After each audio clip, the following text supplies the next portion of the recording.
موضوع چونکہ حساس ہے، میرا موضوع ہے تنظیم اساتذہ پاکستان، چیلنجز اور امکانیات۔ اس میں مجھے یہ دیکھنا ہے کہ تنظیم اساتذہ پاکستان کو کون سے چیلنجز درپیش تھے، ان کا مقابلہ انہوں نے کیسے کیا، کتنی کامیابی ہوئی، کتنی ناکامی ہوئی، اور آئندہ کیا کرنا چاہیے۔ تو اس لیے میں نے اپنے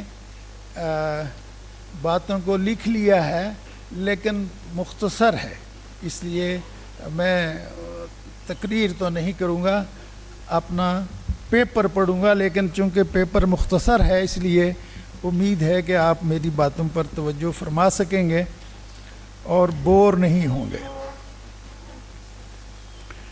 7 ستمبر 1969 کو وجود میں آنے والی تنظیم اساتذہ پاکستان کے دستور میں اس کے جو مقاصد گنوائے گئے ہیں، ان میں مندرجہ ذیل نکات شامل ہیں: نظام تعلیم کو اسلامی تقاضوں سے ہم آہنگ کرنے کی کوشش کرنا، اساتذہ کی تعمیر سیرت کا اہتمام کرنا، اسلامی خطوط پر تعمیر سیرت کے لیے درسگاہوں میں مناسب ماحول پیدا کرنا، تعلیمی حلقوں میں لادینی تحریکوں کے پیدا کردہ اثرات کا ازالہ کرنے کی کوشش کرنا۔ تنظیم اساتذہ کی مرکزی ٹیم کے ایک اہم رکن مرحوم پروفیسر ملک محمد حسین جو میرے دوست تھے، انہوں نے ان نکات کی وضاحت کرتے ہوئے ان میں 2 نکات کا اضافہ کیا ہے۔ ایک ہے تجدید و احیاء علم کا کام اسلامی تناظر میں کرنا، اور دوسرا ہے عمل تعلیم اور فن تعلیم و تربیت کی اسلامی تشکیل جدید۔ ان کے الفاظ یہ ہیں: نظام تعلیم کو اسلامی تقاضوں سے ہم آہنگ کرنے کا کٹھن اور عظیم کام فہم اسلام کے ساتھ ساتھ اس بات کا بھی متقاضی ہے کہ تجدید و احیاء علم کا کام اسلامی تناظر میں کیا جائے اور مغرب کی ملحدانہ تہذیب کے زیر اثر صدیوں سے ظلمت میں پرورش پانے والے علم کو جاہلیت کے جھاڑ جھنکار سے پاک کیا جائے، اسے علم وحی کی روشنی سے منور کیا جائے اور اسے انسان کی فلاح و بہبود کے لیے اثر نو قابل عمل بنایا جائے۔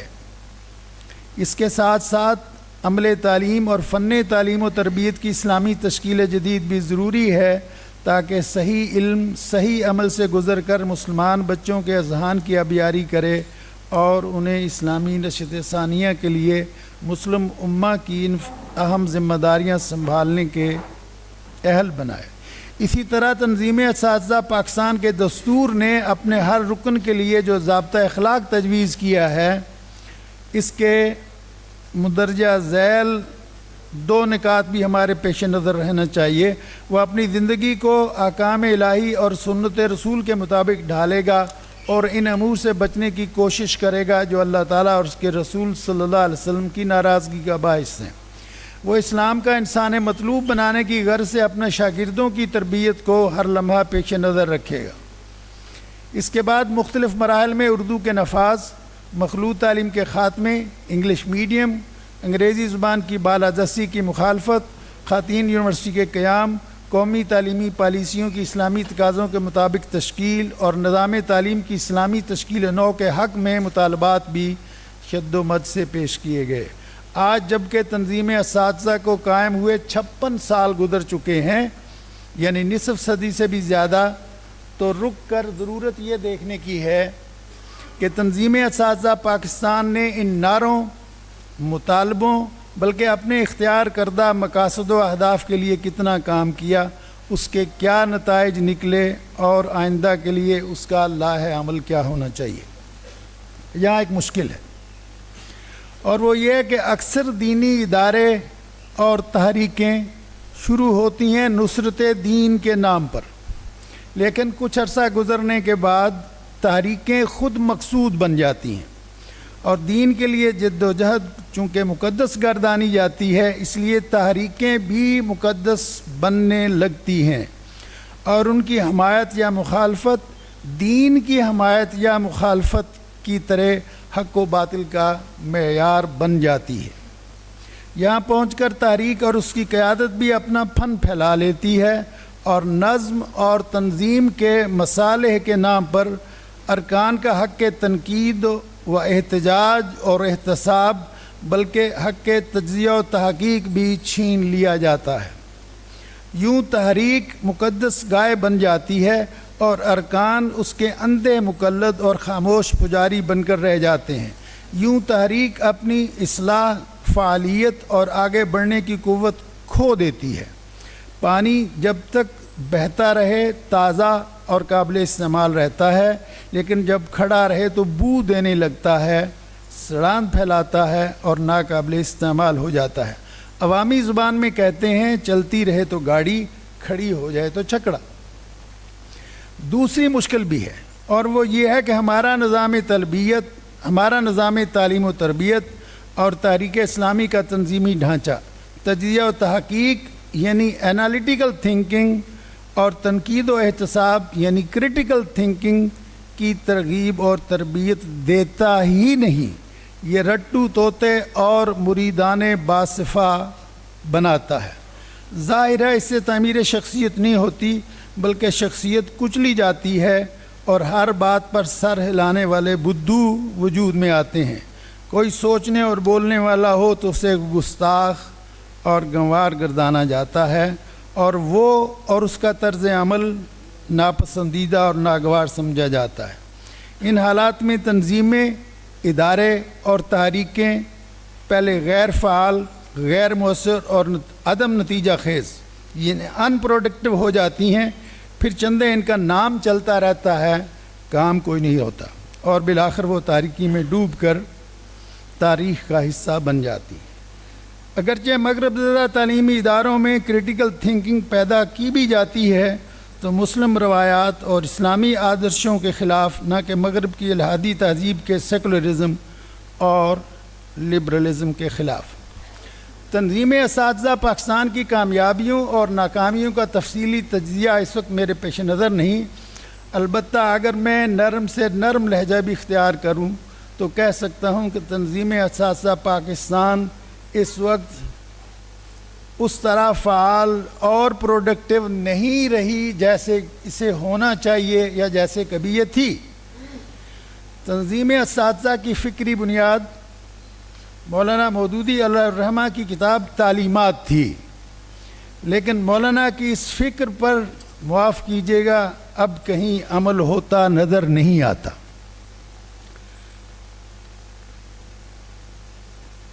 اپنی اس کتاب میں بانی تحریک اسلامی مولانا سید ابوالعلا مودودی نے اپنے ایک مضمون میں مغرب زدہ تعلیم دینے والے تعلیمی اداروں کے بارے میں کہا ہے کہ یہ درس گاہیں نہیں قتل گاہیں ہیں،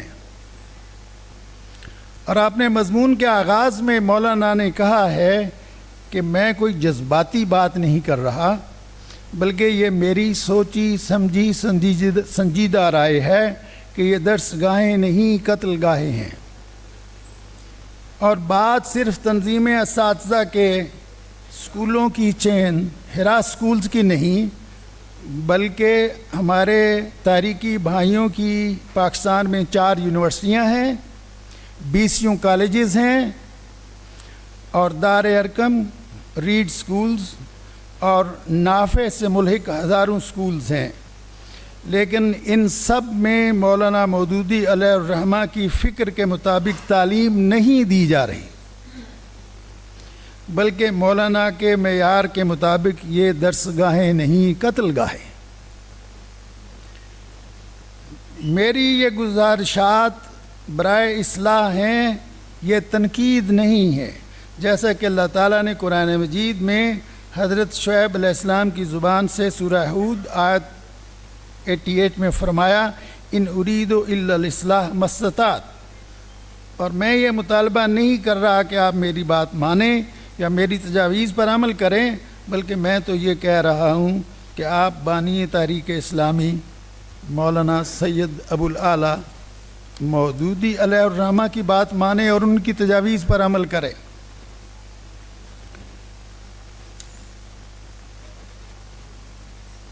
اگر آپ کو میری یہ بات بری اور کڑوی لگے تو میں معذرت کر لوں گا اور یہ سمجھ کر خاموش ہو جاؤں گا کہ مرض ناقابل علاج ہے، لیکن اگر آپ میری بات کو قابل توجہ اور کنسیڈریبل سمجھیں تو پھر میری مندرجہ ذیل چند تجاویز پر غور فرمائیں۔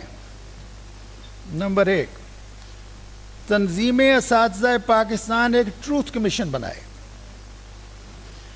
یہ ٹروتھ کمیشن کی اصطلاح میں نے اس لیے استعمال کی ہے کہ یہ اس مفہوم کا تقریباً صحیح اظہار کرتی ہے جو میرے پیش نظر ہے۔ دوسرے لفظوں میں، تنظیم اسلامی کی مرکزی مجلس انتظامیہ تنظیم کے اندر سوچنے اور بولنے والے اور تنظیم سے باہر موضوع افراد پر مشتمل ایک کمیٹی بنائے جو بے لاگ بلکہ شفاف انداز میں تنظیم اساتذہ کے حالات، کامیابیوں، ناکامیوں اور طریقہ کار وغیرہ پر تنقیدی نظر ڈالے اور مؤثر اصلاحی اقدامات تجویز کرے جن پر عمل کیا جائے۔ دوسری تجویز، دستور یا قواعد و ضوابط میں یہ ترمیم کی جائے کہ تنظیم اساتذہ کے ارکان، میں عرض کرتا ہوں کہ میری یہ بات ذرا غور سے سنیے۔ دوسری تجویز میری یہ ہے کہ تنظیم اساتذہ کے ارکان ملازمت سے ریٹائرمنٹ کے بعد بھی تنظیم کے رکن رہیں اور عہدے دار بھی بن سکیں تاکہ تنظیم ان کے علم اور تجربے سے استفادہ کر سکے۔ اس وقت یہ ہوتا ہے کہ آدمی ریٹائر ہوتا ہے تو تنظیم سے فارغ کر دیا جاتا ہے۔ میری ایک تجویز یہ ہے کہ ناظم تنظیم کا ایک نیا عہدہ تخلیق کیا جائے جو مستقل مرکز میں بیٹھے، وہ ساری صوبائی، ضلعی اور شہری تنظیموں سے رابطے میں رہے، ان سے باقاعدہ ہر ماہ رپورٹ لے اور ہر طرح کی سرگرمیاں مرکز تنظیم میں ہوتی رہیں۔ صوبے اور لاہور کی تنظیم کو بھی مرکز تنظیم میں کسی فلور پر چند کمرے دے دیے جائیں تاکہ ان کی سرگرمیاں بھی یہاں جاری رہیں اور اس طرح مرکز ہر وقت آباد اور فعال رہے۔ دیگر شہروں سے لاہور آنے والے ارکان تنظیم کے لیے بھی 1-2 کمرے مرکز تنظیم میں عارضی رہائش کے لیے مختص کیے جائیں۔ میری آخری تجویز یہ ہے کہ ڈائریکٹر ریسرچ اینڈ پبلیکیشنز کی ایک پوسٹ تنظیم اساتذہ کو تخلیق کرنی چاہیے جس کا دفتر مرکز تنظیم میں ہو۔ یہ صاحب علوم اور تعلیم کی اسلامی تشکیل نو اور اس سے متعلقہ علمی سرگرمیوں کو منظم کریں، تنظیم کے جریدے افکار معلم کی اعلیٰ علمی معیار پر اشاعت، سابقہ کتابوں کی طبع جدید اور نئے علمی لٹریچر کی تیاری اور طباعت بھی ان صاحب کی ذمہ داری ہو۔ بات یہ ہے کہ ابھی میرے پرانے دوست، میں 1996 میں غالباً 1 سال اسلامک یونیورسٹی میں رہا اور ڈاکٹر عاصم صاحب سے سلام دعا رہی۔ وہ ایک بات فرما رہے تھے تعلیم کی ثانویت کی۔ سوال یہ نہیں ہے کہ ہم یہ رونا روئیں کہ یہ ثانویت کیوں ہے، میرا سوال یہ ہے کہ ہم نے، تحریک اسلامی نے اور خصوصاً تنظیم اساتذہ پاکستان نے اس ثانویت کو ختم کرنے کے لیے کیا کیا ہے؟ جس ثانویت کی بنیاد پر یہ نظام تعلیم چل رہا ہے اور لارڈ میکالے کے نظام کو جاری رکھے ہوئے ہے، ہم نے اس کے متبادل نیا اسلامی نظام تعلیم دینے کے لیے کیا کوئی نئے رول ماڈل ادارے قائم کیے ہیں؟ نہیں کیے۔ کیوں نہیں کیے؟ ساری دنیا اس ثانویت کا شکار ہے اور امت اور ملت کی مشکلات میں اضافہ کر رہی ہے۔ سوال یہ، کیا ہمارے تعلیمی ادارے، ہماری یونیورسٹیاں، ہمارے کالجز، کیا وہ اس نقصان سے بچنے کے لیے انہوں نے لاہ عمل تجویز کیا ہے؟ کیا نیا نصاب بنایا ہے؟ کیا اساتذہ کی تربیت کے اور طلباء کی اسلامی تربیت کے نئے اوضاع وضع کیے ہیں؟ میں سمجھتا ہوں کہ میں اس سعادت سے محروم رہا ہوں کہ میں تنظیم اساتذہ کی رکنیت اختیار کروں، لیکن تنظیم اساتذہ اور تحریک اسلامی مجھے غالباً آپ سب سے زیادہ عزیز ہے، معاف کیجیے گا. I can evaluate myself not you.